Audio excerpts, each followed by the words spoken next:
Assalamu alaikum. Wa alaikum salam. Alhaji Rogo. Kasiro. Ya ji wai ko ka bullo ta Sabuwar G wagon. Wallahi ɗazun nan da safe. Kai congratulations.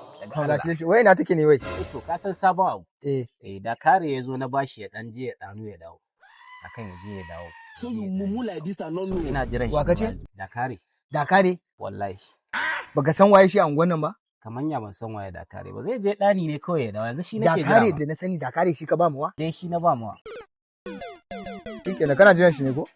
Sano sai ya dawo. Sai ya dawo dai kawai. Zai sauri ba.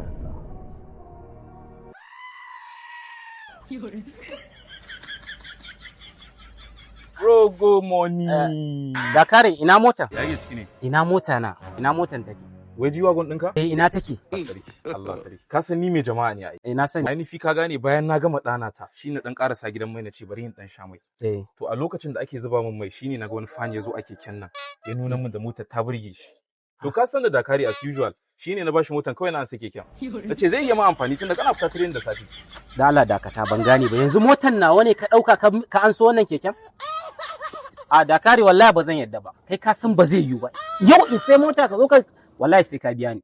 Ba zai taɓa yiwuwa ba sai ka biya ni. Ba zai yiwu ba. Nawa ne motan? Ni zaka ce wa nawa ne mota in sai mota da safin miliyan 500 ka zo ka an so mu wannan keken? A wallahi ba zai yiwu ba. Ba zai yiwu ba da. Yanzu kai akan miliyan 500 ne kake ta tada jijiyoyin wuya? Yau na saba kyautar da mota? Yau na saba kyautar da mota? Ba ka sai wata ba? Yanzu kana son keken ne ko in tafi da abuna? Me zan yi da keken to?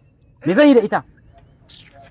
Banda ma rashin kai 2001 lokacin da ka taba zuwa ka ara earpiece dina na tambaye ka ina yake kace budurwarka ta karba na ce ka biya ni sai kai saboda na kyautar da G-Wagon zaka zo ka ce wani wannan ya ma raina na ina tsaya ina bata lokaci G-Wagon dina kai Dakare ƙarya ne wallahi